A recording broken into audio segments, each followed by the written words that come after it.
పరిశుద్ధ ప్రవాహిని, ఇది పరమాత్మ ప్రబోధిని. పరిశుద్ధ ప్రవాహిని. పరిశుద్ధ ప్రవాహిని అను ఈ ఆధ్యాత్మిక భక్తి కార్యక్రమమునకు మిమ్మల్ని అందరినీ కూడా ప్రేమతో ఆహ్వానిస్తున్నాము.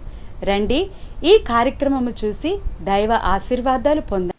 క్రీస్తునందు ప్రియమైనటువంటి ప్రియ దేవుని సంగమ దేవుని బిడ్డారా, మరి అందరికీ ప్రభువును రక్షకుడైన యేసుక్రీస్తు వారి యొక్క పరిశుద్ధ నామములో చేరువచ్చిన ప్రియమైన సంఘ బిడ్డలందరికీ మరి వందనాలు తెలియజేసుకున్నాం. అందరికి వందనాలమ్మ.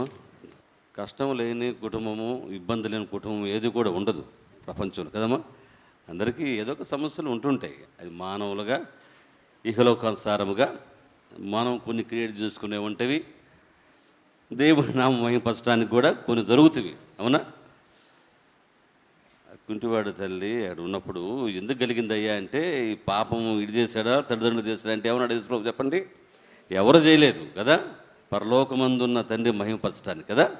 సరే, కాబట్టి కొన్ని జరుగుతుంది. So take it easy. ఎందుకంటే ఒక అతను రాశాడు బోర్డు మీద, లైఫ్ ఈజ్ అ ప్రైజ్లెస్ అని కదా. జీవితం అనేది విలువైనది కాదు అని రాస్తారు కొంతమంది. అయితే క్రీస్తులో ఉన్న వారికి జీవితం విలువైనది. హల్లెలూయా. అంటే ఎందుకు రాశారంటే, మనిషి ఎప్పుడు ఉంటాడు ఎప్పుడు పోతాడు ఎప్పుడు చెప్పలేరు కదా. అది అంతే, ఆకులు రాలిపోతూ ఉంటాయి తెలియకుండా. అట్నే మనిషి కూడా రాలిపోతూ ఉంటారు, ఎగిరిపోతూ ఉంటారు. అయితే ఎవరిని జీవమైతే ఆయన ఎందునదో ఆ సాక్ష్యం ఏ విధంగా ఏమంటే చెప్పండి అమ్మా. ఆయన మనకు నిత్య జీవం అనుగ్రహించాను, అది ఆయన కుమారుడైన యేసుక్రీస్తునందు ఉంది. హల్లెలూయా. మన జీవము యేసుక్రీస్తులో ఉన్నది. కాబట్టి we should not worry about anything.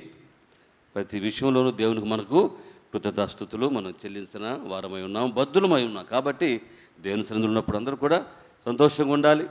మరి దేవునికి మనం మహిమను తీసుకొచ్చే వారముగా మన క్రియల ద్వారా, మన చేష్టల ద్వారా ఆ విధంగా మనం దేవుని మహిమపరుద్దాం. దేవుని స్తోత్రములు. మరి గత వారం అంతా కూడా తండ్రి అయిన దేవుడు, మరి యేసు ప్రభువారు, పరిశుద్ధాత్మ దేవులు మనందరినీ కూడా అనేక రీతిలుగా అనేక విధాలుగా ఆయన కాపాడుచు మరొక పరిశుద్ధ దినంలోకి దేవుడు మనల్ని నడిపించాడు. అవునంటారు కాదంటారు చెప్పండి అమ్మ. మరి చాలామందికి ఈరోజు చూడలేక, ఈ దినంలోకి ప్రవేశించలేక so many people have passed away కదా. కాబట్టి అయితే దేవుడు మనకి తన కృప చూపిస్తే కదా, మళ్ళీ మనలను ఆయన ఆలయంలోనికి నడిపించి ఆయనను స్తుతించే విధముగా మనం చేసినందుకే దేనికోసారి మరొకసారి అందరం గట్టిగా స్తోత్రం చేద్దాం. హల్లెలూయా, హల్లెలూయా, హల్లెలూయా. దేని స్తోత్రములు. చరిత్ర ఏం చెబుతుందంటే 1910 జూన్, ఈ నెలలోనే 1910లో స్మార్ట్ అనే ఒక అతను, విలియం స్మార్ట్ అనే అతను సైనికుడిగా అమెరికా దేశానికి సైన్యంలో ఒకరుగా వెళ్తాడు. తన కుమార్తెలను తన భార్యను వదిలిపెట్టి అమెరికా దేశంలో ఎక్కువగా సైనికులు అవసరం, వాళ్ళకి మిలిటరీ వాళ్ళని ఎక్కువగా ఏర్పాటు చేసుకుంటారు. మిలిటరీ డిపార్ట్మెంట్, ఫైర్ డిపార్ట్మెంట్ రెండు కూడా చాలా ప్రాముఖ్యం అమెరికా దేశంలో. సేమ్ ఇజ్రాయెల్స్ కూడా అదేనమాట. అయితే తను మిలిటరీలో ఉన్నప్పుడు, యుద్ధంలో ఉన్నప్పుడు అతనికి కబురు వచ్చింది, అయా నీ భార్య కడుపుతో ఉంది తెలుసు కదా, she's about give to birth, కనటానికి సిద్ధంగా ఉంది. కానీ డాక్టర్స్ ఏమి చెప్పలేకపోతున్నారు, ఈ కాన్పు చాలా కష్టంగా ఉంటుంది, బిడ్డైనా బతకాలా తల్లైనా బతకాలి, చాలా సీరియస్ ఇదని చెప్పినప్పుడు అతడు యుద్ధాన్ని వదిలిపెట్టి రావటానికి ఇష్టపడ్డాడు. ఎందుకంటే అతను అనేకులకు తన దేశానికి రిప్రజెంట్గా ఉన్నాడు కాబట్టి. అది అయిపోయినాక వస్తాడు, వచ్చేసరికి తల్లి చనిపోయింది, కూతురు మిగిలిపోయింది. ఇంకా అతను చేసేదంటే ఏమీ లేదు. చాలా రోధించాడు, బాధపడ్డాడు. మరి అనేక చెబుతుంటారు కదా, ఇది చూడాలనుకుందయ్యా, నీతో మాట్లాడాలనుకుంది, ఒక్కసారిగా చూడాలనిపిస్తూ ఉందంటే ఇంకా అవన్నీ విని ఆయన గుండెలు బద్దలయ్యేంత ఏడ్చి గమన ఉన్నాడు, ఏం చేయలేడు. ఆ తర్వాత మారు వివాహం చేసుకోవటానికి ఇష్టపడలా. అమెరికా దేశంలో ఇవి జరుగుతూ ఉంటాయి. ఇష్టపడకుండా తనకున్న ఒకే బిడ్డ కోసం తన జీవితాన్ని సమర్పించుకుంటాడు ఆ తండ్రి. ఆ బిడ్డకు ఒక ఉన్నత స్థాయిలో తేవాలని. ఇక సైన్యంలోకి పోవడం ఇంకా అయిపోయింది. అతనే కష్టపడి ఏదో దేశం అతనికి ఇచ్చిన కొద్ది డబ్బుతో ఆ బిడ్డను ఉన్నతమైన చదువులు చదివిస్తాడు. చదివించిన తర్వాత అతను కూడా ఒకనొక రోజుకి జబ్బు చేసిద్ది. అతనికి చనిపోతే కుమార్తెకు మంచి ఉద్యోగం వస్తుంది. ఈమె ఏం చేసిందంటే 1910 జూన్లో ఆ రోజుని ఫాదర్స్ డేగా డిక్లేర్ చేసుకుంది. ఆమె డిక్లేర్ చేసుకొని, ఎందుకు డిక్లేర్ చేసుకుందనే విధానాన్ని ఆమె ఇంతలో నోట్స్ రాసిందంట. నేను కళ్ళు తెరిచినప్పుడు నా తల్లి నాకు తెలియదు. అయితే నా తండ్రి, నా చిన్నప్పటి నుంచి నా తండ్రిని చూస్తూ ఉన్నాను. తల్లి ఎట్ట చూసిద్దో నాకు తెలియదు, తల్లి చూడండి కాదు మామూలుగా. అయితే నాకు నా తండ్రి చేసింది అన్నీ కూడా రాసింది. రాసి దాన్ని ప్రెసిడెంట్ ఆఫ్ అమెరికా, ఆ రోజుల్లో ఉన్న ప్రెసిడెంట్ ఆఫ్ అమెరికా ఆమె స్వయంగా తీసుకొని ఆయన దర్శనం కోసం ఒక 3 రోజులు అక్కడ పార్లమెంట్లో ఉండి ఆయనకు అందజేసినప్పుడు పిలిపించాడంట ఆయన. She has been waiting for you for the last 3 days. A little woman came and they wanted to see అని అడిగినప్పుడు, హూ ఇస్ దట్ ఉమెన్ అని అడిగినప్పుడు చెప్పారంట. అప్పుడు పక్కన కూర్చోబెట్టుకొని, she is not a little one, she is the bigger one, she is adult now. ఆమెకు 14-15 సంవత్సరాలు ఉన్నాయి, 16 సంవత్సరాలు. ఏం జరిగింది మొత్తం చెప్పినప్పుడు, నేను ఈ రోజుని ఇట్లా డిక్లేర్ చేయాలనుకుంటున్నప్పుడు ఆ ప్రెసిడెంట్ కూడా విని బాధపడ్డాడు అన్నమాట. బాధపడి ఇంకా ఆ రోజు నుంచి ఇంకా 1966లో ఆ తర్వాత దాన్ని ఆలోచన చేసి కౌన్సిల్ చేసి, బైబిల్లో ఒక మంచి కథ ఉంది. ఎవరు చెబుతారు? వెన్న వచ్చేసేయాలి మనకి కదా. బైబిల్లో లోక 15వ అధ్యాయము 11వ వచనం అనుకుంటా కదా, ఉంది కదా. ఒక అతనికి 2 కుమారులు ఉన్నారు, ఒక తండ్రికి 2 కుమారులు ఉన్నారు. ఇక దా స్టోరీ అంతా మనకు తెలుసు. తండ్రి తన కుమారుని ఎల్ల జాలి పడినట్లు, చూడండి 103వ కీర్తన 13 చదవండి దయచేసి. ఆయన ఎడల అంటే తండ్రి ప్రేమ ఇదంతా కూడా ఇప్పుడు ఈ విశ్వం కాస్మోక్ అంటే ఈ విశ్వము వెనకాల దాగి ఉన్న పెద్ద గూఢార్థమైనటువంటి విషయం ఏంటంటే తండ్రి ప్రేమ. ఏమంటారా? అవునమ్మా. తండ్రి మనల్ని జ్ఞాపకం చేసుకున్నాడు కాబట్టి, అంటే చెడిపోయినటువంటి ఈ ప్రపంచాన్ని దేవుడు జ్ఞాపకం చేస్తున్నాడు కాబట్టి మళ్ళీ తన ప్రణాళికను మొదలుపెట్టాడు. హల్లెలూయా. తండ్రి ప్రేమ అనేది ఎంత అంటే, తల్లిదండ్రుల ప్రేమ చాలా గొప్పది కదండి. తండ్రి తన కుమారుల ఎడల జాలిపడు. 103:13 కీర్తన. తండ్రి తన కుమారుల ఎడల జాలిపడినట్లు యెహోవా తన యందు భయభక్తులు గలవారి ఎడల జాలిపడును. చూడండి, తన యందు భయభక్తులు గలవారి ఎడల ఆయన జాలిపడును. అది తండ్రి ప్రేమ. కృపకాలం వచ్చేసరికి, యేసు ప్రభు వారు వచ్చేసరికి దేవుడు అంతా కవర్ చేస్తాడు. అవునా? అందరికీ తన ప్రేమను పంచిపెట్టాడు. ఎట్లా అన్నారండి? చూడండి, రోమ 5:8-9 ఉంది కదా. మనం ఇంకనూ పాపులమై ఉండగా, చదవాలా, పాపులమై ఉండగా క్రీస్తు మన పాపం నిమిత్తము చనిపోయాను. దేవుని స్తోత్రం. హల్లెలూయా. ఇక్కడ మనం అంటే ఇక్కడ మొత్తాన్ని కూడా కవర్ చేసేసింది దేవుని యొక్క కృప. ప్రేమ దేవుని యొక్క కృప, ఆయన వాత్సల్యత ఏం చేస్తుంటే మొత్తాన్ని కవర్ చేసేసేసింది. మనం ఇంకను బలహీనులమై ఉండగా క్రీస్తు యుక్త కాలమున భక్తిహీనుల కొరకు చనిపోయాను. చూసారమ్మా, ఇది క్రీస్తు ప్రేమ, క్రీస్తు కృప. మనం ఇంకను పాపులమై ఉండగా క్రీస్తు మన కొరకు చనిపోయాను. ఇందాక చెప్పిన కథలో తండ్రి ఆ బిడ్డ మంచిదవుతుందనో లేకపోతే చెడుదేదనో కాదు, he wanted to live for her daughter కదండి. కుమార్తె కోసము ఆయన జీవించాలనుకున్నాడు. తనకున్న సుఖాలన్నీ కూడా వదిలిపెట్టేసి, తనకున్న మరి ఆనందాన్ని అంతా కూడా వదిలిపెట్టేసేసి తన బిడ్డ కోసం తను త్యాగం చేసుకున్నాడు. అట్టనే తండ్రి కూడా మన కోసము త్యాగం చేస్తున్నాడు కదండి.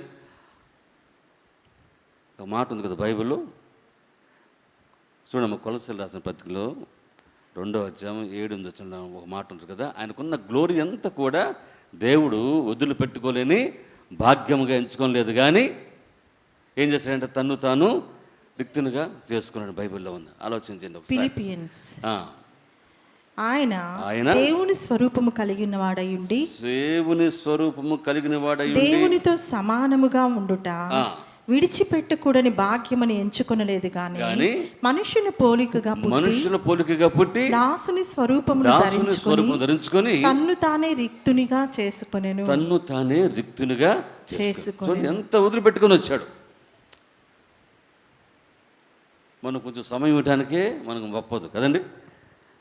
కొంత సమయం దేనికోసం వచ్చేద్దాం ముందుగానే ఒప్పదు. లేదు ఇంకోటి దేవుని కోసం ఒక అరగంట కూర్చుంది, ఎక్కువసేపు ఒక గంట సేపు ఎక్కువ కూర్చుందాం అంటే అబ్బా అసలు వల్ల కాదండి. ఇంటిగా చాలా పనులు ఉన్నాయి మాకు, ఎంత బిజీనో కదండి, రాలేకపోతున్నాం దేవుని కోసం. దేవుడేమో ఆయన ఆకాశ మహాకాశ అన్నీ కూడా వదిలిపెట్టుకుని తన గ్లోరీని కదండి, తనకు మహిమను అన్నీ వదిలిపెట్టుకొని మన కోసం ఆయన వచ్చేసి తన జీవితాన్ని రావటం ఒకటైతే, ఈ లోకంలో ఉండి ఆయన మన కోసం చేసినటువంటి క్రియలు, పనులు, ఆ త్యాగం ఆఖరికి చేస్తే చూడు తండ్రి ప్రేమకు what value we are giving back, ఏ విలువను ఆయన తిరిగి తీసుకురాగలం చెప్పండి, అమ్మేయగలుగుతున్నాం చెప్పండి. తండ్రి ఎంత గొప్ప ప్రేమను ఇక్కడ మన పట్ల చూపించి ఆలోచించాను. సరే ఇక్కడ వాక్యంలోకి వెళ్దాం. చూడండి ఇక్కడ ఏమంటాయంటే, ఒక మనుషునికి 2 కుమారులు ఉండరు, వారు చిన్నవాడు తండ్రి ఆస్తిలో నాకు వచ్చు భాగం ఏమని తండ్రి అన్నాడుగా, అతడు వారికి తన ఆస్తిని పంచిపెట్టాను. తర్వాత ఇదంతా కూడా మనకు తెలిసింది. మనుషులమైన మనం ఏం చేస్తుంటామంటే, వాక్యం వినాలి దయచేసి కదండి. మనం ఏం చేస్తామంటే ఏదైనా తండ్రి దగ్గర లాక్కుపోదామని చూస్తూ ఉంటారు కదండి. ప్రతిది కూడా లాక్కుని వెళ్ళిపోవటమే కదండి, తీసుకుని వెళ్ళిపోవటమే. మళ్ళీ మొహం కూడా చూస్తారు. దేవుని దగ్గర మాత్రం ఆశీర్వాదాల కోసం, దీవెనల కోసం కదండి, బ్లెస్సింగ్స్ కోసం వచ్చి దేవుడి తీసుకెళ్ళిపోయి మళ్ళా దేవుడిని చూసే ఇది కూడా ఉండదు. ఎందుకంటే తన పనిలో అంతా కూడా బిజీ అయిపోతూ ఉంటాం. నేను ప్రపంచంలో అందరూ చాలా బిజీగా ఉన్నారు. దేవుని దగ్గరకు వచ్చి మోకరించి ప్రార్థన చేసుకున్న ఇది కూడా లేకుండా మనుషులు ఎంతో బిజీగా తిరుగుతున్నారు.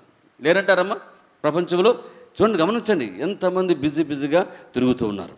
దేవుణ్ణి వెతుకుదాము, దేవుని దగ్గరికి వెళ్దాము అన్న ఆలోచనే మనిషికి రాకుండా పోతుంది. అట్లా సాతానుడు చాలా యుక్తి గలవాడు. అవునా? సాతానుడు చాలా తెలియగలవాడు. కాబట్టి నిన్ను బిజీలో పెట్టేసేసి దేవునికి దూరం చేస్తాను. ఆయన చేసుకోవచ్చులే, అది చేసుకోవచ్చు, ఇప్పుడు కాకపోతే ప్రార్థన తర్వాత చేసుకుందాం, ఏమైంది?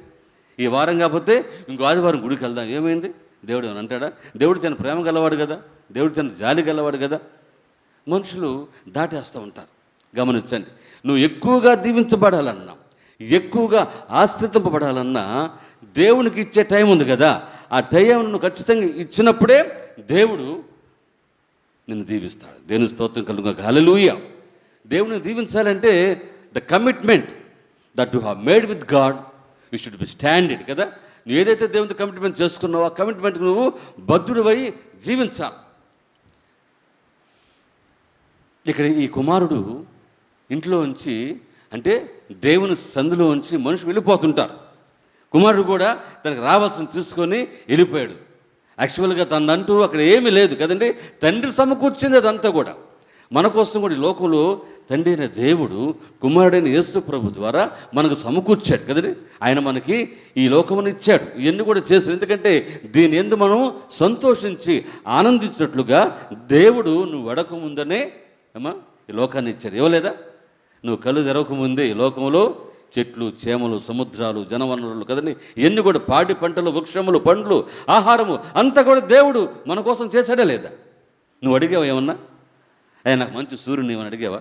మంచి చంద్రుని ఏమని అడిగావా? మంచి జలపాతాలు ఏమని అడిగావా? మంచి ఆరోగ్యం ఏమని అడిగావా? అడగలేదు కదా. దేవుడే ఇవన్నీ కూడా నేను సమకూర్చాడు. కారణం ఏంటంటే దేవుడు మనల్ని ప్రేమిస్తున్నాడు కాబట్టి, దేవుడు మనల్ని ప్రేమించాడు కాబట్టి తన కృప చూపుతూ దేవుడు ఈ యొక్క వరములన్నీ కూడా దేవుడు మనకి ఇస్తున్నాడు. దేవుని స్తోత్రం ఇద్దామా? హల్లెలూయా. ఇంత మంచి దేవుడు కానీ దేవుడు నీతిమంతుల మీదను అనీతిమంతుల మీద దేవుడు తన కృప చూపక మానే దేవుడు కాదు. ఇక్కడ పరిశుద్ధులు ఉన్నారు అమెరికాలో, వాళ్ళకి మాత్రమే వాన కురిపిద్దాము అని అన్నాడు ఏమన్నా? లేకపోతే వాడికి మాత్రమే మంచి పాలు నీరు ప్రవహించే దేశం ఇద్దాం అనుకున్నాడా? లేదు కదా. ప్రపంచం అంతటి కూడా దేవుడు ఒకే సూర్యుని చేశాడు, ఒకే చందమామను చేశాడు, అవునా, చంద్రుడిని చేశాడు. ఈ ప్రపంచం అంతా కూడా ఇవే కలిగిస్తున్నవి. చూడండి దేవుడు ఎంత ప్రేమ గలడు. అయితే మనం దేవుని సన్నిధి నుంచి వెళ్ళిపోతాం కదా, నాకు రావాల్సింది ఇచ్చేసాయి అని తీసుకు వెళ్ళిపోవటమే. ఇక్కడ చిన్న కుమారుడు కూడా తన వాటలో తీసుకొని వెళ్ళిపోయాడు. సరే ఏదో చేసుకున్నాడు, మొత్తం మీద అన్ని పోగొట్టుకున్నాడు. ఇప్పుడు చిన్న కుమారుడికి ఏమొచ్చిందంట చెప్పండి? బుద్ధి వచ్చినప్పుడు ఏం చేశాడంటమ్మా, తన తండ్రిని, నా తండ్రి వద్ద ఎంతో మంది కూలి వాళ్ళకు అన్నము సమృద్ధిగా ఉన్నది, నేనైతే ఇక్కడ ఆకలికి చచ్చిపోతున్నాడు. ఇప్పుడు గుర్తొచ్చింది అతను కదా. ఎందుకు గుర్తొచ్చింది? అతను ఉండే పరిస్థితి బాగాలేదు కదండి. పందులు తినవలసిన ఆహారం తినటానికి అతనికి మరి సమయము ఇప్పుడు ఆసన్నమైంది. ఇక ఆహారం లేదు, పందుల సహవాసం చేరే సమయం అతనికి వచ్చింది. ఇప్పుడు అందరూ వదిలిపెట్టేసుకున్నాడు. తనకున్న డబ్బుతో అంత విలాసాలన్నీ కూడా చేసేసుకుని ఏమేమి చేయాలి కదండి. నా ప్రాణమా తినుము త్రాగుము సుఖించమన్నట్లుగా తన ఉన్నటువంటి డబ్బుతో అనేకమైన చేసుకున్నాడు. అయితే తన స్నేహితులు అందరూ కూడా వదిలిపెట్టి వెళ్ళాడు. ఇంక అతను మిగిలింది పందుల సహవాసం. పందుల సహవాసం మంచిదమ్మా చెప్పండి? యూదులకు పందులు అనేవి చాలా అసహ్యమైనవి. అది అశుద్ధముగా అపవిత్రముగా భావిస్తారు. అయితే ఇప్పుడు అక్కడికే పోయాడు, వాళ్ళ దగ్గరే ఉన్నారు. వాడు మేసే మేతే కదా, మేయమని చెప్పాడు. ఎంత దుర్భరస్థితి ఆలోచన చేయండి. అంటే నీ షార్ట్కట్లో వచ్చేస్తున్నాను. ఎవరైతే అంటే ఈ ఉద్దేశం ఏంటంటే ఇక్కడ కథలో దేవుని సన్నిధానం నుండి దేవుని దగ్గర నుండి వెళ్ళిపోయే మనుషులు యొక్క జీవితం ఎలాగుంటుందో దానికి ఇక వాక్యంలో మనకు చూపించాడు. చూడండి, దేనికి వాక్యం చదువుకుందాం. ఇక్కడ ఈ కుమారునికి ఏమొచ్చిందంటే జ్ఞానం కలిగి కదమ్మా, బుద్ధి వచ్చినప్పుడు. అంటే ఎప్పుడైతే తెలుసుకున్నాడో తన స్థితిని, తన పడిపోయిన స్థితిని, తన ఉన్న స్థితి ఎప్పుడైతే తెలుసుకున్నాడో, then now he recognizing his father కదండి, the position that he has. ఏదైతే పొజిషన్ అతనికి ఉందో ఒకప్పుడు అది జ్ఞాపకం వచ్చింది, అతనికి అది జ్ఞాపకం వచ్చింది. దేవుని వైపు తిరిగి చూడండి. యెషయా గ్రంథం, యెషయా గ్రంథము 57 చదవండి గబగబా. యెషయా గ్రంథము 55:7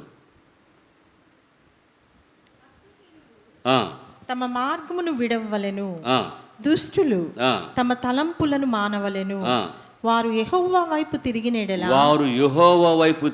ఎడల ఆయన వారి యందు జాలిపడును. వారు మన దేవుని వైపు తిరిగిన ఎడల ఆయన బహుగా క్షమించును. అందరూ చెప్పండి మాట, క్షమించును. దేవుడు క్షమించేవాడు. బహుగా, ఒకటి జాలి పడతాడు, 2 క్షమిస్తాడు. అంత మంచి తండ్రి మనకున్నాడు. దేవుని స్తోత్రం కలుగుగా. హల్లెలూయా. అట్టగాని చెప్పి మనం రోడ్ల మీద తిరుగుతూ ఉంటే, అంటే దేవుని వదిలిపెట్టి తిరుగుతుంటే దేవుడు చూసి వచ్చుకుంటాడమ్మా, మెచ్చుకోడు కదా. ఎన్నిసార్లు గద్దించిన కుమారుడు లోబడిన వాడు తిరగలేక, దేవుడు గద్దిస్తూ ఉంటాడు, దేవుడు హెచ్చరిస్తూ ఉంటాడు ఈ లోకంలో కదండి. మనుషుల ద్వారా, కొన్ని క్రియల ద్వారా, కొన్ని సంఘటనల ద్వారా, కొన్ని దర్శనాల ద్వారా, కొంతమంది మాటల ద్వారా దేవుడు హెచ్చరిస్తుంది. Is giving warning to you. If you don't listen to him, then there is a day coming కదండి. అప్పుడు ఒక రోజు వస్తుంది, హఠాత్తుగా కనపడకుండా వెళ్ళిపోతాం. ఇక్కడ ఈ కుమారుడు తండ్రిని జ్ఞాపకం చేసుకున్నాడు. గుర్తుపెట్టుకున్నాడు. అందరూ కూడా ఇదే గుర్తుపెట్టుకోవాలి. వీ హ్యావ్ ఏ ఫాదర్ కదండి. మనకు తండ్రి ఉన్నాడు. తండ్రి అయిన దేవుడు మనకున్నాడు. ఆయన ప్రేమించే దేవుడు, జాలిపడే దేవుడు. అందుకని ఒక పాట మంచి పాటను కదా. తండ్రిలా లాలించును, తండ్రిలా ప్రేమించును, తండ్రిలా లాలించును, తండ్రిలా ప్రేమించును, ముదిమి వచ్చు వరకు ఎత్తుకొని ముద్దాడును, సంక పెట్టుకొని కాపాడును. యేసయ్యా తండ్రిలా లాలించును, తండ్రిలా ప్రేమించును, తండ్రిలా లాలించును, తండ్రిలా ప్రేమించును. హల్లెలూయా, హల్లెలూయా. ప్రేమించే దేవుడు, లాలించే దేవుడు, క్షమించే దేవుడు. మీరు ఆయన వైపు తిరిగిన ఎడల ఎడు తిరగాలమ్మ చెప్పండి అంటే ఎవరైనా యేసయ్య వైపు తిరిగిన ఎడల. ఎడు తిరుగుతున్నాం మనం కదండి. పాస్టర్ గారు ఇటు వస్తుంటే ఇటు తిరుగుతుంటారు చాలామంది కదా. అమ్మో ఈ పాస్టర్ గారు దండం పెట్టాలి ఈయనకి, లేకపోతే ఆయన ఊరికి అరుస్తుంటాడు గుడికి రమ్మని దాముకుంటూ ఉంటారు మనుషులు కదా. సంఘ కాపలు కనపడినప్పుడు, లేకపోతే ఎవాంజలిస్ట్ కనపడినప్పుడు, ఒక దైవజనుడు కనపడినప్పుడు ఎదురు పట్టడానికి భయపడతారు. ఎందుకంటే గుడికి రమ్మంటారు, లేకపోతే ప్రార్థన చేసుకుని అడుగుతూ ఉంటారు, వాక్యం చదువుకున్న వాళ్ళ ఇది దినమని అడుగుతుంటారు, భయపడతారు. మీరు ఆయన వైపు తిరిగినడేలా కదండి. ఆయన జాలి పడతాడు, తర్వాత ఆయన దయ చూపిస్తాడు. ఆయన ప్రేమించే దేవుడు. ఇంత మంచి దేవుడిని వదిలిపెట్టి, ఇంత మంచి తండ్రిని వదిలిపెట్టి ఆ కుమారుడు బయటికి వెళ్ళిపోయాడు, లోకంలోకి వెళ్ళిపోయాడు. లోకం పిలుస్తుంటారు, రా అని లోకం పిలుస్తుంటుంది. లోకంలో ఏముందమ్మా చెప్పండి. 1 యోహాను 2:3 శరీరాశ, నేత్రాశ, జీవపు డంబము. ఏందో ఈ డంబం కదమ్మా. డంబం అంటే అర్థం ఏంటి? ఏం లే లొత్త అన్నమాట కదా. చూడటానికి బాగా కనపడతారు, లోపల కాలు పెట్టగానే అంతే డబాను పడిపోతాం.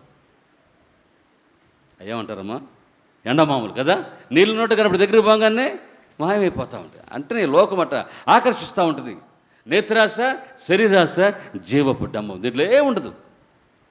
మనుషులు దీనివైపే ఈ కుమారుడు కూడా అదే ఆశ కలిగింది. అరే ఈ డబ్బుతో నేను ఏమైనా చేసుకోవచ్చు కదా. ఇది అతని వల్ల కలిగింది కాదు కదండి. అక్కడ కూడా ఇంకొక మాట కదా, ఇవన్నీ కూడా అపవాది కదా, సాతాను వల్ల కలిగేది ఇవన్నీ కూడా. ఎప్పుడైతే అదే ఇవన్నీ గివ్ రూమ్ టు అపవాది కదా, సైటాన్, ఇట్ విల్ రూల్ యూ కదా. అది నేను రూల్ చేస్తాను. సాతాన్ని మనం రూల్ చేసిన వాళ్ళు ఉన్నాం కదండి. అయితే సాతానే రూల్ చేసినట్టుగా జుట్టు తీసుకెళ్ళి దానికి అందిస్తే అది తిప్పుతూ ఉంటుంది. ఆ పాస్టర్ గారు ఒక ఆయన అన్నాడు, కృపావరం గారు. ఎవరికైనా దయ్యం పట్టింది తెలిస్తే కూర్చోబెట్టి ఇక్కడే ముందు జుట్టు పట్టుకొని తిప్పుతూ ఉంటాడు. గుండ్రంగా తలకాయ తిప్పుతూ ఉంటాడు. తిప్పి టఫాన పడేస్తాడు. చెప్పు ఏం పేరు నీ పేరు అంటాడు. ఒకే మాట. మరి ముందు ఉండవు స్వామి కూర్చొని ఉంటే ముందు పట్టుకొని పేరు అడిగేస్తాడు. తిప్పి లోకంలో సైతాన్ని తిప్పి నేను తీసుకెళ్ళి పడేస్తాను. ఎక్కడ పడేస్తుందమ్మా? అగ్ని ఆరదు, పురుగు చావదు. ఆ ప్రదేశానికి నేను తీసుకెళ్ళిపోయి నాశనం చేయడానికి సాతాను చూస్తుండు. గుర్తుపెట్టుకోండి. అది తండ్రి అయిన దేవుడు, ప్రేమగల దేవుడు, జాలిగల దేవుడు. ఎప్పుడైతే నువ్వు ఆయన వైపు తిరుగుతావు కదండి. ఆయన ఎలాంటి వాడమ్మా? జాలిగల దేవుడు, క్షమించే ఈ మాట గుర్తుపెట్టుకోండి. ఆయన క్షమించే దేవుడు. ఇది ఈ యొక్క ఫాదర్స్ డే రోజున మనం జ్ఞాపకం చేసుకోవాల్సింది. వాళ్ళు ఏదో పెట్టుకున్నారని పేరు. ఇది వెనకాల ఉన్నటువంటి ఇందాక ఉద్దేశం చెప్పాను. కుమార్తె తన తండ్రి కోసము అది ఎప్పుడు నిలబడిపోవాలని కదా. ఆ ఫాదర్స్ డే ఎప్పుడు కూడా నిలబడిపోవాలని ఆమె ఎంతో త్యాగం చేసి ధైర్యంగా ప్రెసిడెంట్ ఆఫ్ అమెరికా దగ్గర నిలబడి 2 days 3 days సరిగ్గా చదవాల నిలబడి మరి దానికోసం ఎదురు చూస్తే అప్పుడు ఆ పర్మిషన్ ఇచ్చి ఈ రోజుని ఫాదర్స్ డేగా డిక్లేర్ చేశారు. ప్రపంచం అంతా కూడా సెలబ్రేట్. దాని వెనకాల ఎవరున్నారు? ఒక త్యాగం కదా. తండ్రి త్యాగం, కుమార్తె త్యాగం కదండి. కుటుంబం అంతా కూడా త్యాగం చేసుకుంది. సైన్యాన్ని ఆయన వదిలిపెట్టుకోలేకపోయాడు. ఈ పక్క తన యొక్క భార్య కడుపుతో ఉండి బిడ్డను కనేటప్పుడు ఇబ్బంది పడతా ఉంటే రాలేకపోయాడు. సో ఇవన్నీ కూడా మనం చిత్రీకరించుకుంటే, కోడీకరించుకుంటే సాక్రిఫైస్ ఉంది ఇక్కడ. క్రీస్తు ప్రేమ దేని బిడ్డ గమనించండి. సరే, ఇతను ఇక్కడ మనం గమనించండి. తండ్రి ప్రేమ గురించి మనం చెప్పుకుందాం. ఇతను ఇంటికి వచ్చేసాడు కదమ్మ.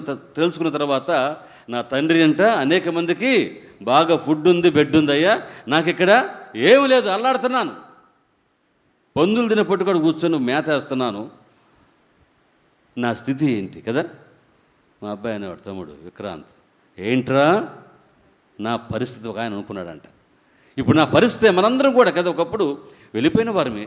మన జీవితాలను కూడా దారి తప్పి పక్కెళ్ళిపోయిన జీవితాలు అనేకులు మనలో ఉన్నాయి. అయితే తర్వాత when we come to know that there is a God, there is a father, ఎప్పుడైతే మనకి తండ్రి ఉన్నాడు, ఎప్పుడైతే మనకి మరి ప్రభువు ఉన్నాడు, దేవుడు ఉన్నాడు, అప్పుడు మనం ఆయన దగ్గరికి వచ్చాం కదండి. ఆయన వైపు మనం తిరగాల, ఆయన తట్టు మన జీవితాలను మార్చుకోవాలా.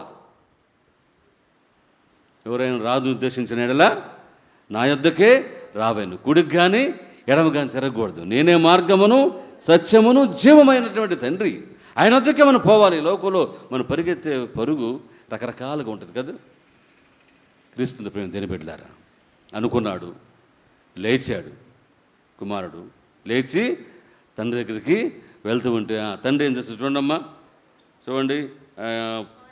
వాడు ఇంకను దూరముగా ఉండగా తండ్రి వానిని చూచి కనికరపడి పరిగెత్తి వాని మెడ మీద పడి ముద్దు పెట్టుకొనెను. చూసారమ్మా, వాడు ఇంకను దూరంగా ఉండగానే ఏం ఫోన్ రాలేదు, లేకపోతే మెసేజ్ ఏం పంపాడమ్మా, చెప్పాలా నేను పంపాడా? వాడు ఇంకను దూరంగా ఉండగానే ఎన్ని రోజులైంది ఇంట్లోంచి వెళ్ళిపోయి. అక్కడ మనకి డేట్ ఏమైనా ఇచ్చాడయ్యా? ఏం డేట్ ఇవ్వాలి కదా. తను డబ్బుతో వ్యాపారం చేశాడు, ఉంది కదా దాంతో అమ్మా. వ్యాపారం ఒకరోజు చేస్తారా, 2 రోజులు చేస్తారా? ఎంతో చేశాడు, వ్యాపారం చేస్తాడు. చాలా రోజులు అయిపోయింది. ఇప్పుడు ఏ పరిస్థితిలో ఉన్నాడంటే పనుల దగ్గర కూర్చోన్నాడు. ఇప్పుడు బట్టలు ఉన్నాయి, ఏమున్నాయో కదండి, అవి కూడా వాసన కొడతా ఉంటాయి. అతని స్థితి గమనించండి. అయితే to make it big story short పెద్దది చిన్నది చెబుతున్నా కదే. ఇప్పుడేమైంది, అతను దూరంగా ఉన్నప్పుడు తండ్రి చూశాడు. ఎప్పుడైతే అతను ఇంట్లోంచి వెళ్ళిపోయాడో తండ్రి అప్పటి నుంచే అతని కోసం చూస్తూ ఉన్నాడు. హల్లెలూయా. క్రీస్తు ప్రేమ దేవుని గమనించండి. ఇప్పుడు ఇదే విషయాన్ని మనం గమనించుకుందాం. ఆదామును ఎప్పుడైతే ఏదైనా తోట నుండి తరివేశాడో దేవుడు తెలుసు, తన ప్రణాళిక అంతా కూడా తెలుసు. తన బిడ్డలను దేవుడు తన దగ్గరికి చేర్చుకోవాలన్నదే దేవుని యొక్క పెద్ద ప్రణాళిక. దేవుని స్తోత్రం, హల్లెలూయా. అందుకే దేవుడు తన రక్షణ మార్గాన్ని దేవుడు ఏర్పాటు చేస్తాడు. ఎప్పుడైతే ఈ కుమారుడు అవిధేయత కలిగి బుద్ధిహీనుడిగా బయటికి వెళ్ళిపోయాడో, ఎందుకంటే లోకంలో స్నేహితులు కదండి, సాతాను యొక్క ప్రోద్బలము, ఈ లోక అందము, ఈ లోకం ఉన్నటువంటి మరి లోక ఆశలన్నీ కూడా అతను ఒక్కసారిగా ఆకర్షించినప్పుడు వెళ్ళిపోయాడు. తన మనసును అదుపులోకి చేసుకోలేకపోయాడు కదండి, తన జీవితాన్ని అదుపు చేయలేకపోయాడు. తండ్రి ఏం తక్కువ చేశాడా? ఏం తక్కువ చేయాలి, అన్నీ కూడా ఇచ్చాడు. అయితే ఇంకా ఎక్కువగా నేను వెళ్ళిపోయి ఈ ఆశ, ఈ దురాశను చూసారా, దీనివల్లే అతను పడిపోవాల్సి వచ్చింది. అయితే తండ్రి మాత్రము అతని కోసం ఏం చేస్తాడు చెప్పండి అమ్మా, దూరంగా ఉండి కనిపెడుతూనే ఉన్నాడు. నా బిడ్డ ఎప్పుడు మళ్ళీ తిరిగి వస్తాడా? చూడు దేవుడు ఎంత ప్రేమ గలవాడు. ఇహలోపు తండ్రులే కదా మన కోసము అనేకమైన ఏర్పాటు చేస్తూ ఉంటారు. అవునమ్మా. ఇహలోపు తండ్రులే, ఒక తండ్రి కంట 2 చేతులు లేవు, ఒక కుమారుడే ఉన్నాడు. తనకి భార్య చనిపోయింది, జబ్బు చేసి, అది కూడా చూస్తే మళ్ళా ఈ తండ్రి తన బిడ్డ కోసము ఎంత కష్టపడ్డాడంటే అతను ఆ 2 చేతులతోనే ఆయన అంటే 2 చేతులే, ఈ 2 చేతులతో పెయింట్ వేయటం నేర్చుకున్నాడు. వీరు వేస్తారమ్మా, చేయి ఉంటేనే పెయింట్ వేయటం రాదు మనకు సరిగ్గా. చేతులు లేని వాళ్ళు ఇంకేం పెయింట్ వేస్తారు చెప్పండి, వేస్తారు ఎవరన్నా? ఆ బిడ్డను పోషించడం కోసం అంట ఆ తండ్రి ఆ పెయింటులు నేర్చుకొని పెద్ద పెద్ద పటాలు తయారు చేసి అమ్మటం ప్రారంభించాం. ముందు రోడ్ల మీద వేసేవాడండి. ఇదివరకు మనకి రోడ్ల మీద బొమ్మలు వేస్తాం, చూసారేమో మీరు, జీసస్ బొమ్మ, ఆంజనేయులు, ఈ బొమ్మ చాలా రకరకాలు ఉండేవి. డబ్బులు చిల్లర వేస్తే సాయంత్రానికి పోగు చేసుకొని ఇంటికి ఏదో పోషణం లేకపోతే తాగడానికి వేస్తుండేవాడు. అయితే ఈ తండ్రి మాత్రం తన బిడ్డకు చదివి ఇవ్వాలని కదా, మంచిగా చదివించాలని నేర్చుకున్నాడు. ఆర్ట్ నేర్చుకున్నాడు. రాత్రింబవళ్ళు రోడ్ల మీద బొమ్మలు వేయటం ప్రారంభించాడు. ఆ వచ్చిన డబ్బుతో ఆయన మంచి మంచి వస్తువులు కొనుక్కొని పెయింట్ వేయటం, బొమ్మల మీద పెయింట్ వేయటం, వాటిని అమ్మటం ప్రారంభించాడు. ఆ తర్వాత ఒక ఎగ్జిబిషన్లో చేరాడంట అతను. ఆ పటాలు వేసాడంట, అక్కడ డబ్బులు వచ్చినాయి. అట్లా ఆయన చాలా మరి డబ్బు సంపాదించి ఆ డబ్బులన్నీ కూడా కొడుకు తెలియదు. కొడుకు ఒక హాస్టల్లో పెట్టి చదివిస్తున్నాడంట. ఈ కొడుకు తెలియదు ఎలాగ డబ్బులు వస్తున్నాయో. కొడుకు మధ్యలో ఇది జరిగిన ట్రూ స్టోరీ. ఇది విలాసాలకు అలవాటు పడ్డాడు, మత్తు పానీయాలకి, మాదక ద్రవ్యాలకి ఈ కుమారుడు అలవాటు పడిపోయి తన జీవితం తన భయంకరంగా ఉందంట. బాగా వినాలి. ఈ పరిస్థితి ఒక అతను చూశాడు. ఈ కుమారుడు ఉండే పరిస్థితి, తండ్రి ఉండే పరిస్థితి ఒక అతను చూశాడు. ఆ తండ్రి ఎంత కష్టపడుతున్నాడు, తినకుండా వచ్చిన డబ్బులు దాచిపెట్టుకుంటూ కష్టపడి ఆ మొదలన్నీ కూడా అరిగిపోయినాయి అంట పాప ఆయన. ఆ డ్రాయింగ్ వేస్తూ ఉన్నప్పుడు అరిగిపోయినాయి మోచేతులన్నీ కూడా, చాలా పుండులు కారి రక్తం వస్తూ ఉండేదంట. అది ఒకతను గమనించాడు, చూసి వెళ్ళి కుమారుడిని బయట తీసుకొచ్చాడు. అబ్బాయిని పర్మిషన్ అడిగి హాస్టల్లో బయటికి తీసుకొచ్చి ఒకరోజు అప్పుడు ఆ అబ్బాయికి వివరించాడంట, రే ఏంటి నీ స్థితి, నీ విధంగా తాగుతున్నావు, ఈ విధంగా చెడిపోతున్నావు, ఈ డబ్బులు నీకు ఎక్కడి నుంచి వస్తున్నావు తెలుసా అని అడిగాంట. నా తండ్రి పంపిస్తున్నాను. ఎట్లా పంపిస్తున్నాడు నీ తండ్రి? పెయింట్ వేస్తాడు మా నాన్న, నాకు తెలుసు, అది ప్రభుత్వం డబ్బులు ఇచ్చింది. అప్పుడు చెప్పాడంట, బుద్ధిలోనాడ, ప్రభుత్వం డబ్బులు ఇవ్వలేదురా, ఆయనే స్వతహాగా తన హస్తాలతో, అంటే తన ఆ ముడి చేతులతో అతను కింద ఏ విధంగా ఆ డ్రాయింగ్ చేస్తున్నాడు చూసావా అంటే నేను చూడలేదన్నాడు. ఆ ఫోటోలు తీసి చూపించాడంట. నీకెంత కష్టపడుతున్నాడు, ఎంత కష్టపడుతుంది చూపించాడంట. ఆ బొమ్మలు వేసి ఆ బొమ్మ పక్కనే పనుకోవటం, రాత్రి పగళ్ళు దుప్పటి కప్పేవాళ్ళు లేక, అన్నం పెట్టేవాళ్ళు లేక. ఇదిరా మీ తండ్రి పరిస్థితి, నీ పరిస్థితి చూడు. ఇంత డబ్బు నీకు ఎట్లా వస్తుందంటే కారణము నీ తండ్రి కష్టపడుతున్నాడు. నువ్వు ఈ డబ్బులతో తిని తాగుతా ఇస్లాతనగా నువ్వు అలవాటు పడిపోయావరా. అప్పుడు ఆ కొడుకు రియలైజ్ అయ్యాడు. ఇంకా ఎంతో దుఃఖం వచ్చి ఏడ్చి పెద్దగా మరి చేసిన తర్వాత అప్పటి నుంచి ఆ కుమారుడు ఇంకా అతనుకున్న బలహీనతలన్నిటి కూడా వదిలిపెట్టేసేసి తన తండ్రి తను ఏదైతే కావాలని కోరుకున్నాడో, అంటే ఎప్పుడైతే తనకి ఆ బుద్ధి వచ్చిందో అప్పుడు అతని జీవితం మారిపోయింది. తన తండ్రి పడ్డ కష్టాన్ని చూసి తన జీవితాన్ని మార్చుకున్నాడు. క్రీస్తునందు ప్రేమ దేవుని బిడ్డలారా గమనించండి, మన జీవితాలు కూడా ఉంటే మనకు కూడా మన తండ్రులు ఉంటారు. అయితే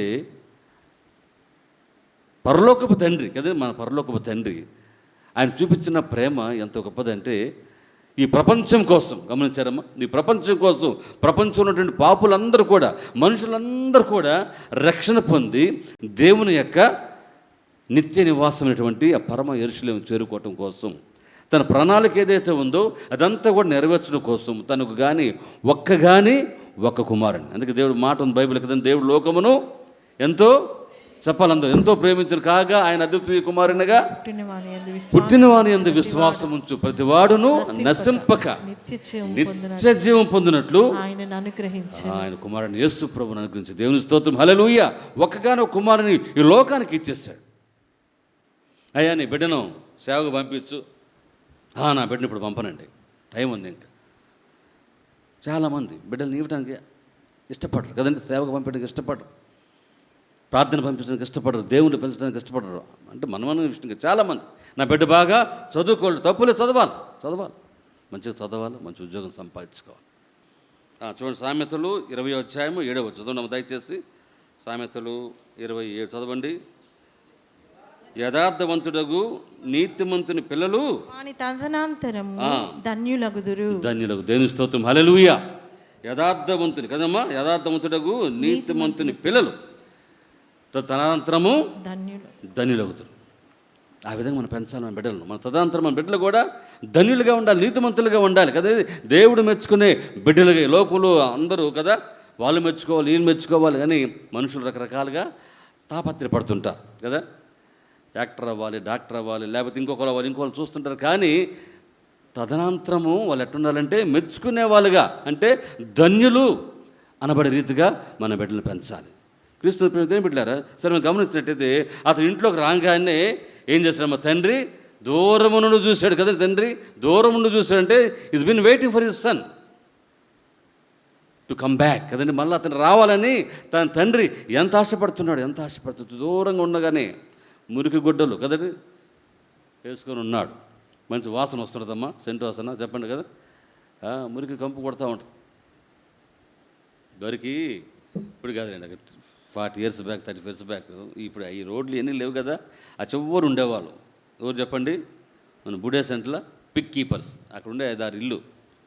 వాళ్ళు వచ్చారు ఇటు పోయారు అని తెలియటానికి గుర్తేందంటే పందులు ఇటు వెళ్ళాయి, వెళ్ళంగానే మంచి స్మెల్ వచ్చేది. ఇప్పుడే పందులు పోయినా అనుకునేవాళ్ళు. గబగబా లోపల పోగానే మళ్ళీ బయటకు వచ్చేవాళ్ళు. సో ఇప్పుడు ఇతను దూరంగా ఉండగానే వచ్చేసిన తండ్రికి వాసన, వస్తున్నాడు నా కుమారుని తెలిసిపోయింది.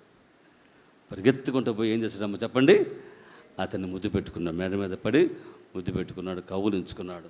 తండ్రి ప్రేమ అక్కడ చాలా మాటలు ఉన్నాయి, ఇంకా ఒక్కొక్కటి వివరించాలంటే మనకు టైం సరిపోదు. కానీ ఎంత తండ్రి ప్రేమ చూశాడమ్మా. ఇది ఎలాంటి వాడని చూశాడా, మంచి డ్రెస్ ఉందని చూశాడా, ముందుకు పోయి స్నానం చేస్తామని చెప్పాడా, లేదు కదా. వెంటనే అమాంతంగా పోయి తన కుమారుని, తనకు ఏదైతే అతను పోగొట్టుకునేంత కాలము, ఎవరైతే ఇంటికి దూరంగా ఉన్నాడో, ఎవరైతే సమాజానికి దూరంగా ఉన్నాడో, తండ్రి ప్రేమకు దూరం అయిపోయాడో, ఒక్కసారిగా రాగానే పరిగెత్తుకుంటూ వెళ్ళిపోయాడు. చూడు తండ్రి ప్రేమ ఎంత గొప్పదో.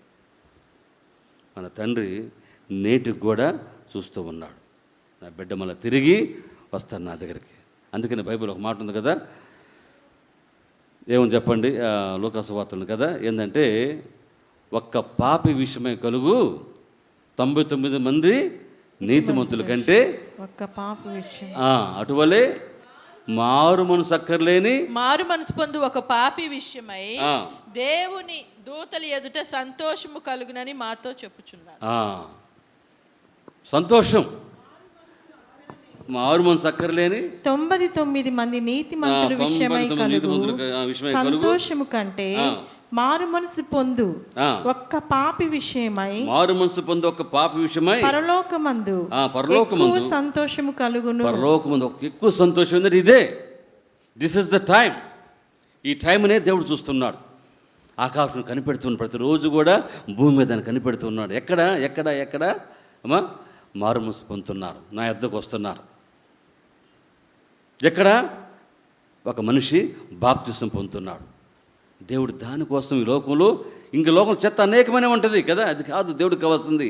ఎక్కడైతే బిడ్డ మారు మనసు పొందుతున్నాడో కదా, అది దేవుడు కనిపెడుతూ ఉంటాడంట. ఎంత సంతోషం కలిగి ఆలోచించండి. ఒక తండ్రికి కలిగే ఆనందం కదమ్మా, ఒక తండ్రికి కలిగే ఆనందం. తన కుమారుడు పెద్దవాడు అవుతున్నట్టు కదా. మనకు ఒక అది కూడా ఉంది, ఏమంటారు దాన్ని, సుమతి శతకమా లేకపోతే పద్యమా, పుత్రోత్సాహము తండ్రికి పుత్రుడు జన్మించినప్పుడు కాదు కానీ ఆ పుత్రుడు అంట కనుగొని పొగడగా కలుగును సుమతి. ఉత్సాహము సంతోషం కదా, అంటే ఆ పుత్రుడిని అందరూ పొగడాలి కదా. ఈ బిడ్డ మంచివాడు, లేకపోతే బిడ్డ మంచి రాజు అయ్యాడు, లేకపోతే అందరి దగ్గర మంచి మనల్ని పొందుకున్నారని చెప్పినప్పుడు అప్పుడు ఆ తండ్రికి సంతోషం కలిగింది. ఈ లోకంలో ప్రతి నిమిషానికి, ప్రతి 4 నిమిషాలకి ఒక తండ్రి అవుతుంటాడండి, తెలుసా మీకమ్మా? ప్రతి 4 నిమిషాలకు, 15 నిమిషాలకు ప్రపంచంలో 100 మంది తండ్రులు అవుతూ ఉంటారు. మన వారం క్రితం కూడా మా సన్ని తండ్రి అయ్యాడు. చెప్పకూడదాం సార్ అందరు గట్టిగా? వెరీ గుడ్, తండ్రి అయ్యాడు. అంటే they been waiting for 5-6 years I think, 5 years 4 సంవత్సరాల నుంచి వాళ్ళు ఏం చేస్తున్నారు బిడ్డ కోసం. అందరూ కూడా ప్రార్థన చేస్తాం కదండి. దేవుడు ప్రార్థన ఆలకించి బిడ్డను బహుకరించాడు. దేవుని స్తోత్రం, హల్లెలూయా. కాబట్టి ప్రతి 4 నిమిషాలకు 5 నిమిషాలకు తండ్రి అవుతూ ఉంటారు లోకంలో. క్రీస్తు ప్రేమ తండ్రి బిడ్డలారా, దేవుడు ధన్యతను ఇచ్చాడు కదా, ఆ ధన్యత దేవుడు దయచేస్తాడు. అయితే ఈ లోకం తండ్రిలే తన బిడ్డల పట్ల జాగ్రత్తలు తీసుకుంటే, పరలోకపు తండ్రి తన బిడ్డల పట్ల ఎంత జాగ్రత్త చూసుకుంటాడమ్మా. 430 సంవత్సరాలు వాళ్ళు ఎక్కడున్నారు చెప్పండి? అరణ్యంలో ఉన్నారు. వాళ్ళు ముందు ఐగుప్తు బానిసత్వంలో ఉంటే వాళ్ళ కన్నీరు దేవుడు, వాళ్ళ మొరలు అంటే దేవుడు విన్నాడు. వెంటనే భక్తుడైన మోషేను పంపించి వాళ్ళని బయటికి తీసుకొచ్చి వాళ్ళకి విడుదల కలిగి చేస్తాడు. దేవుని స్తోత్రం, హల్లెలూయా. ఇంక తర్వాత ఎన్ని బాధలు పడేది మన తర్వాత తెలుసు కదా. మాట వినకపోతే అదే కదా, మాట వినాలి, మాట వినాలి. తండ్రి స్వేచ్ఛనిచ్చాడు. అవునండి. అతను ఇంట్లో వెళ్ళిపోతానంటే వద్దు ఆగరు అన్నాడా? అనలా. సరే తీసుకోయా అన్నాడు. దాంట్లో స్వేచ్ఛ ఉంది, దాంట్లో ప్రేమ ఉంది. అయితే దాన్ని సద్వినియోగం చేసుకుంటావా, దుర్వినియోగం చేసుకుంటావా అనేది నీ మీద ఉన్నది. అవునా కదా? ప్రయాసపడి భారం మోసుకుంటున్న సమస్త జనులారా నా యొద్దకు రండి. దేవుడు రండి అని పిలిచేవాడు కానీ పొమ్మని చెప్పేవాడు కాదు. ఒకవేళ నువ్వు సన్నిధిలో వెళ్ళిపోతుంటే అది నీ ఇష్టం, కానీ దేవుడు మాత్రం ఆయన దగ్గరే ఉండి ఆయనలో నిన్ను పెంచాలని దేవుని ఇష్టపడుతున్నాడు. కాబట్టి క్రీస్తు ప్రేమ తిని బిడ్డలారా, పరిగెత్తుకుంటూ పోయి ఆయన మెడ మీద పడి ముద్దు పెట్టుకొని తర్వాత ఏం చేస్తాడు చూడమ్మ, అక్కడ ఏమేమి అనుగ్రహించాడు చూడండి. నువ్వు దేవుని దగ్గర ఉన్నప్పుడు, నువ్వు తిరిగి వచ్చినప్పుడు కదా, దేవుడు నీకు ధరించే వస్త్రాలు చూడండి. ఉంగరం. అయితే తండ్రి తన దాసులను చూచి ప్రశస్త వస్త్రము త్వరగా తెచ్చి వీనికి కట్టి వీని చేతికి ఉంగరము పెట్టి పాదములకు చెప్పులు తొడిగించి క్రొవ్విన దూడను తెచ్చి వధించుడి, మనము తిని సంతోషించుదుము. మనం తిని సంతోషం. బాగుంది ఆఖరమాట అమ్మా. ఒకటి ఉంగరం పెట్టాడు, తర్వాత ప్రశస్త వస్త్రములు, తర్వాత చెప్పులు, తర్వాత కొవ్విన దూడ. అంటే సమృద్ధి ఆహారం, శ్రేష్టమైన ఆహారం అని తండ్రి ఇంట్లో ఉంటుంది. పొందులు పొట్టింది తింటారా నాయన? నా దగ్గర ఎన్ని ఉన్నాయి కదా, నా ప్రేమకు నువ్వు దూరం అయిపోతే నీ దొరుకు కదా పొట్టే, తట్టెట్టుకొని పొట్టు తింటామే ఇంకా కదండి. ఈ నా కుమారుడు చనిపోయి మరలా బ్రతికెను, తప్పిపోయి దొరికెనని చెప్పాను. ఇది ఉంగరం ఉంటుంది, వస్త్రాలు ఉంటవి, తర్వాత చెప్పులు, ఇన్ని ఒక్కోదానికి ఒక్కో కథ ఉందన్నమాట కదా. దేవుడు తిరిగి తీసుకొని ఇవ్వటానికి అతనికి అర్హతను తండ్రే కల్పించాడు. తండ్రే ఏమైనా వద్దని చెప్పాడా? నువ్వు ముందు పోయి 7 రోజులు ఉపవాసం ఉండు, కన్నీరుగా చేయని చెప్పాడా? ఏం చెప్పలా.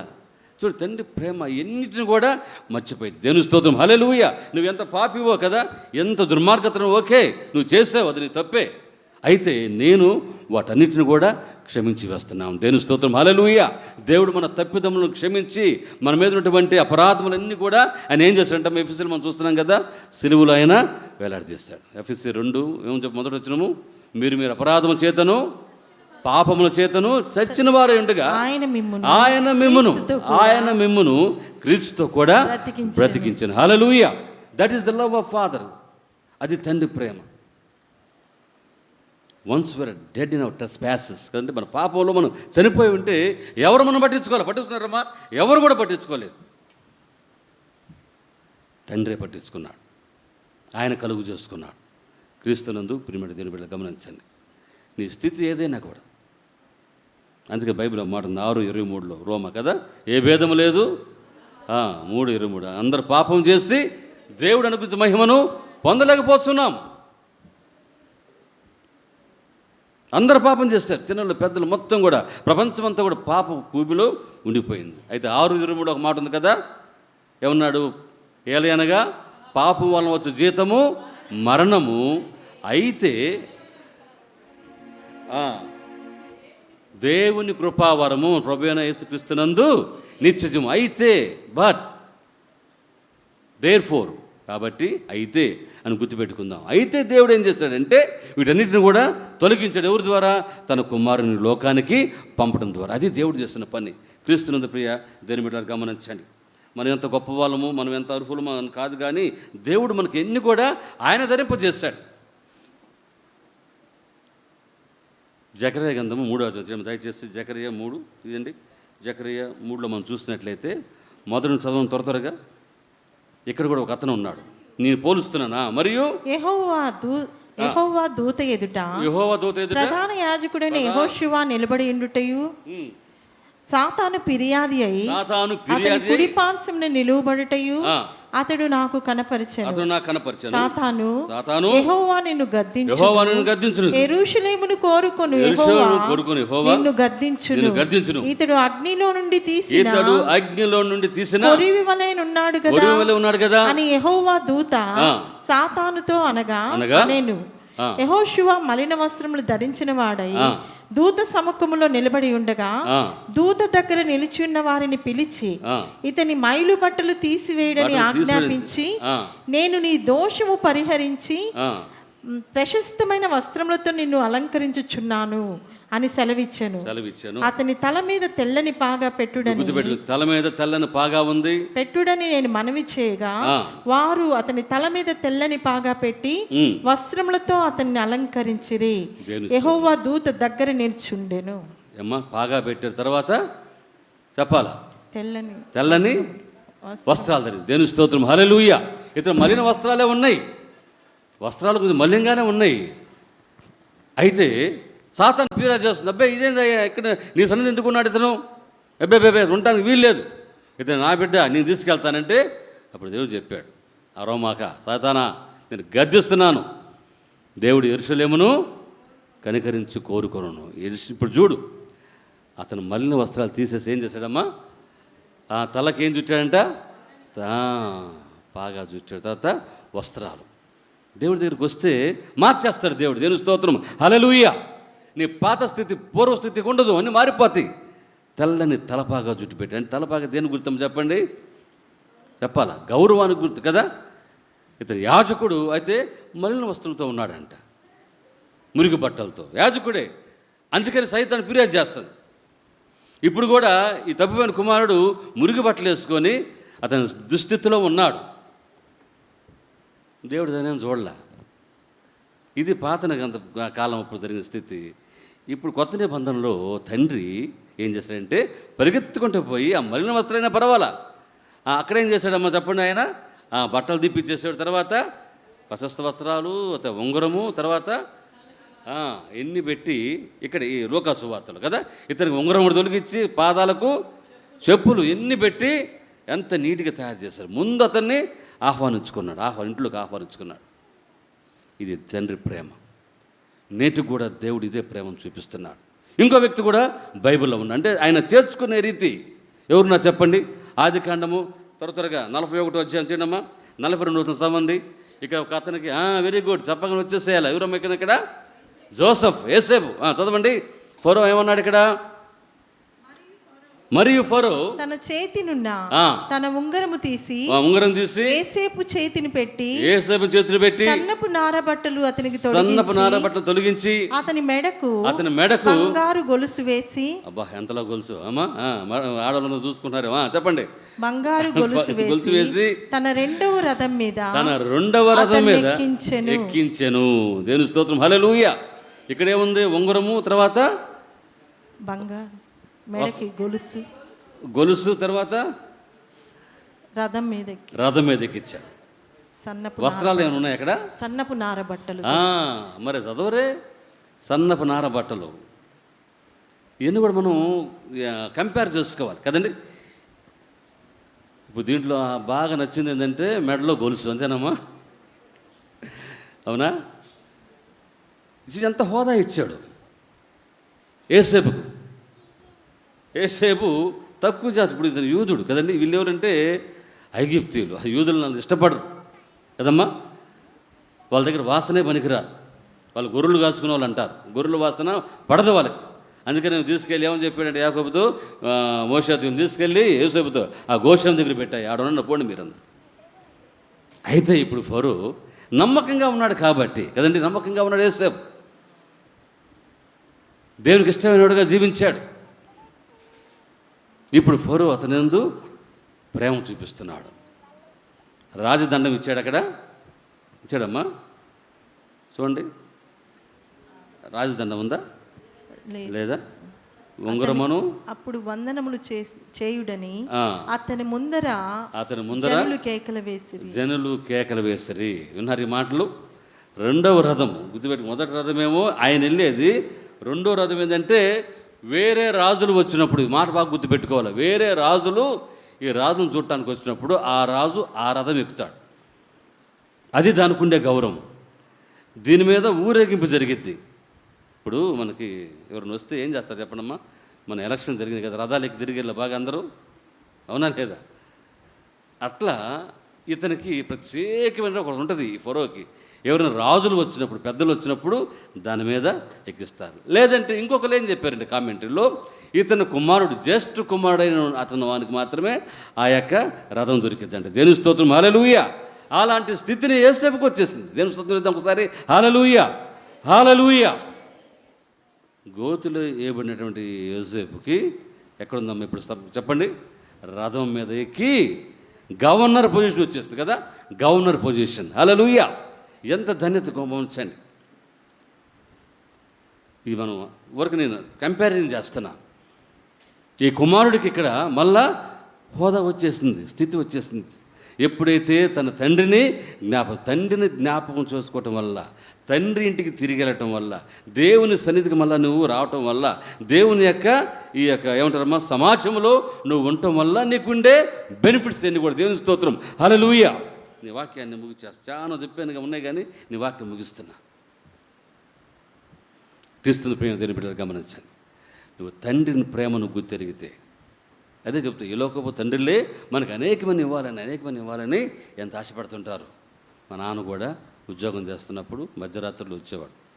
అప్పుడు నేను మాదరకే చిన్నలో, మేము కూడా చాలా చిన్నవాళ్ళం. అప్పుడు మన ఉద్యోగం రాగానే అప్పుడు అక్కడ ఈ ఇంట్లో ఉండేవాళ్ళు పక్క చివర. మన ముందు మమ్మల్ని లేపేవాడు. మాకు అర్థమైపోయి మా నాన్న వచ్చాడని. మాకోసం ఏంటంటే తెచ్చేవాడు. ఏంటమ్మా కోవా పిల్లలు అంటే భలే ఇష్టం. ఎక్కడ తెచ్చేవాడేమో, అవి తెచ్చి తినిపించడం ఒకటైతే, మళ్ళీ మమ్మల్ని తీసుకెళ్ళి స్టేషన్ దగ్గర కొట్టు ఉండేది. అక్కడ మాకు వేడివేడి, మరి అప్పుడు ఎందుకు వేడివేడిలో మాకు తెలియదు. అప్పుడు ఇడ్లీ మార్క గుర్తుందా, పరోటా, మా కోసం మా నాన్న అప్పటికే కష్టపడి వచ్చాడు. మళ్ళీ మమ్మల్ని ఎక్కించుకొని ఆ భుజం మీద తీసుకెళ్ళేవాడు. చూడు తండ్రి ప్రేమ ఎంత గొప్పదో కదండి. తండ్రి తన బిడ్డలకు ఇవన్నీ వాళ్ళని ఇష్టపడతాడు, ఎంతో కష్టపడతాడు తండ్రి కదండి. తండ్రి అంటే అమ్మ ఒక భరోసా కదా, ఒక నమ్మకం, అవునా కాదా? లోకంలో అత్యంత విలువైనది ఉంది ఏంటంటే తండ్రి, తల్లిదండ్రులు కదండి. తండ్రి విలువ ఎప్పుడు తెలిసిందంటే డబ్బులు లేనప్పుడు తెలిసిద్దంట కదా. తండ్రి కష్టపడిస్తుంటే తిని బాగుని ఉంటారు. తల్లి విలువ ఇంట్లో అన్నంలో డైజెషన్ లేనప్పుడు తెలిసిద్దంట. బాగా తిండి పెడితే తింటా ఉంటారు. ఈ రెండు లేనప్పుడు నీకు దిక్కు తెలవదు కదండి. కాబట్టి వెలుగు ఉండగానే ఏం చేయాలంటమ్మా, దీపాన్ని చక్కబెట్టుకోవాలా. అట్నే జీవితాన్ని కూడా సరి చేసుకోవాలా. క్రీస్తు ప్రేమ దేని బిడ్డలారా, తండ్రి లోకంలో మనకి ఇచ్చే ఈ ధన్యతలన్నీ కూడా మనం ఉపయోగించుకోవటం మంచిదే. అయితే తండ్రి విలువను కూడా మనం కాపాడుతుండాలి. తండ్రి విలువను కూడా. అందుకే ప్రభు అంటాడు యోహాను సువార్త కదమ్మా, మీరు బహుగా ఫలించడం వలన నా తండ్రి, నీ తండ్రి మహిమపరచబడాలంటే ఈ లోకంలో బిడ్డలకి ఆ మంచి మార్కులు వస్తేనో మనం చెబుతూ ఉన్నారు టీవీలో. 1 1 1 1 3 3 3 ఏంద్ర సమయం అనుకుంటున్నా, ఇవి ఎక్కాలు వచ్చా రావా అని కదా. ఒంట్లు చదువుతున్నాడు అనుకుంటే కాదు, మార్కులు చెబుతున్నాడు, ర్యాంక్స్ చదువుతున్నాడు. అబ్బా ఎంతో కదా పలానా వాళ్ళకి ఇంత ర్యాంక్, తండ్రి ఎంత సంతోషపడతారు కదా పిల్లలు. ఓకే కాదంటలేదు, మంచిదే, రావాలి అట్లా. అంతే నీవు నీ బిడ్డని ప్రభువులో పెంచినప్పుడు తండ్రి నీ కుటుంబాన్ని చూసి ఆనందించాలా. ఇది నా కుటుంబము నాలో ఉన్నది. అపోస్తుల కార్యములు 10వ అధ్యాయం చూస్తాం కదా, అక్కడ కుటుంబం ఉంది. ఏ కుటుంబం? కొన్నేలా తన కుటుంబం అంతతో కూడా కలిసి ఆయన ఏం చేస్తున్నాడమ్మా, ప్రార్థన చేస్తున్నాడు. సరే వాక్యం చాలా ఉంది కానీ ముగిసి టైం అయిపోతుంది కదా.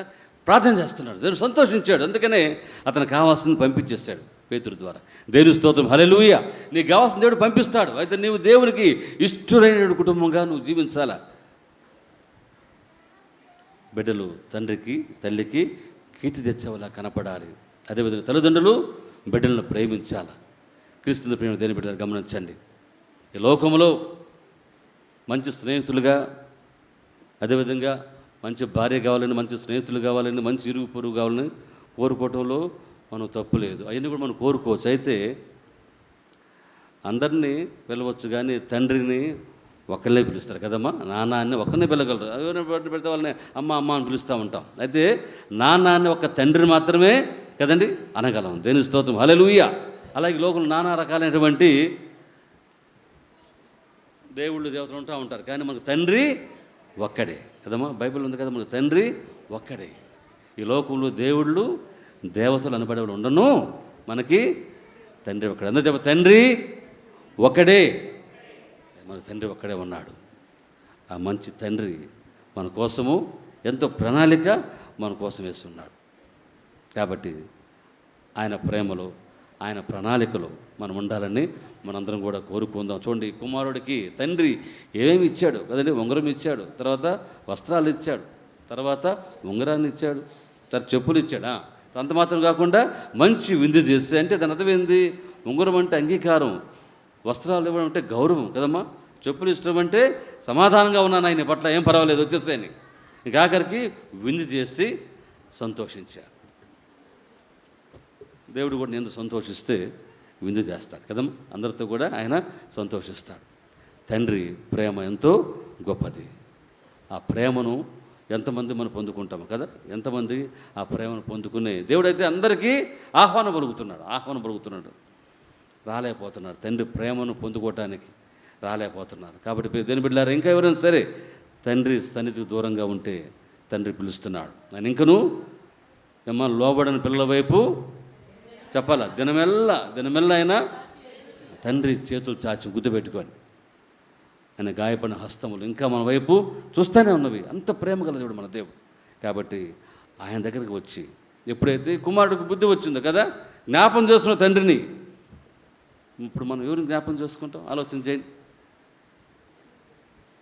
ఎవరు అక్కర్లే, మన తండ్రి ఉన్నాడు కదండి. తండ్రి ఉన్నాడు, తండ్రి సన్నిధి మనకు తోడుగా ఉంది. కాబట్టి ఆయన దగ్గర ఆయన పాదం చెంత పాపం ఒప్పుకుంటే ఖచ్చితంగా దేవుడు కనుకరించి తన కరుణ చూపించి, ఇంత చదువుకున్నాం కదా, ఆయన తన యొక్క తండ్రి తన కుమారుల జాలిపడినట్లు యెహోవా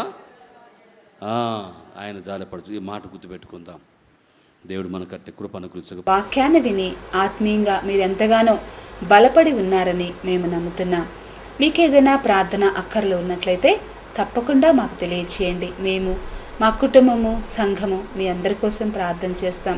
అంతే కదండి, మీ గృహాల యొద్దకు వచ్చి మీకోసం ప్రార్థన చేయాలని మీరు కోరినట్లయితే మాకు ఫోన్ ద్వారా తెలియజేసినట్లయితే మా హన్నా ఉమెన్ ఫెలోషిప్ వారు మీ కుటుంబాల దగ్గరకు వచ్చి మిమ్మల్ని ఎంతగానో ప్రార్థనలో, దేవుని వాక్యంలో ఆత్మీయంగా మిమ్మల్ని బలపరుస్తారు. కనుక ప్రియమైన దేవుని బిడ్డలారా, మీ ప్రార్థన అక్కర్లకు మాకు తెలియచేయవలసిన మా చిరునామా పరిశుద్ధ ప్రవాహిని, పోస్ట్ బాక్స్ నెంబర్ 28, క్లౌపేట, 6th లైన్, ఒంగోలు.